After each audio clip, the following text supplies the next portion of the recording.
Dans les plus anciens manuscrits, on traduit la lettre aux Hébreux tout simplement par aux Hébreux.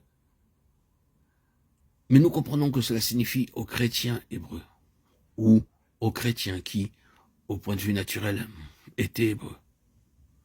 Il nous faut saisir la portée de la lettre dans les temps du Nouveau Testament. Nous connaissons la grande bataille qui faisait rage entre les Juifs et les chrétiens.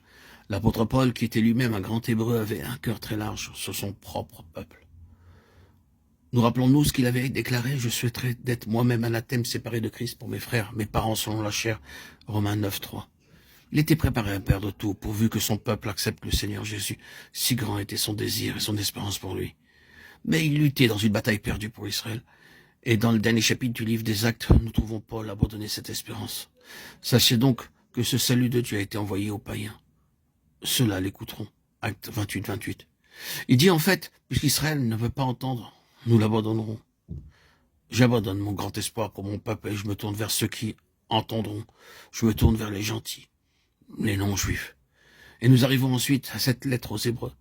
Et à la fin de son contenu, nous trouvons le résultat du refus d'Israël. L'auteur adresse cet appel à ces chrétiens hébreux. Gardez-vous de repousser celui qui vous parle. Car si ceux-là n'ont pas échappé au châtiment pour avoir repoussé celui qui se révélait sur la terre, à plus forte raison, n'échapperons-nous pas si nous le repoussons quand il parle du haut des cieux.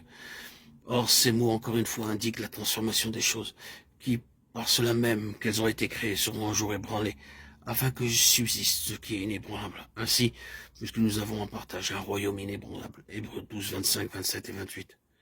Ces paroles renferment le jugement final sur les Hébreux qui ont rejeté Christ. Cet ébranlement dont il est parlé désigne en premier lieu la destruction qui allait tomber sur Israël. Et l'an 70, après Jésus-Christ, et après lequel Israël fut laissé sans pays, sans ville, sans temple, sans gouvernement. Tout fut ébranlé au point de tomber entièrement. C'est le résultat du refus d'écouter ceux qui parlent du haut des cieux. C'est dans ce cadre que nous trouvons cette lettre aux Hébreux. Elle est d'un côté un appel final adressé aux chrétiens hébreux à ne pas se détourner de Jésus-Christ. De l'autre côté, la lettre est un grand avertissement à l'égard de ce qui leur arrivera s'ils se relâchent. Il nous faut ainsi mettre cette lettre exactement dans son cadre. Elle se trouve dans une grande crise de vie spirituelle. Et elle contient naturellement un message pour tous les temps.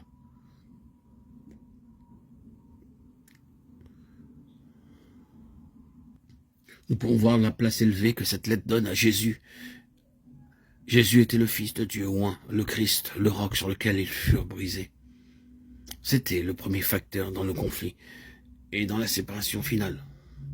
Il faut toujours nous souvenir que tout et chacun est éprouvé par la place qui est donnée à Jésus-Christ. Si quelqu'un s'approche de nous avec le désir de nous faire accepter un système d'enseignement en s'appuyant sur de merveilleux arguments et en employant beaucoup de passages de la Bible, que ferons-nous à cet égard?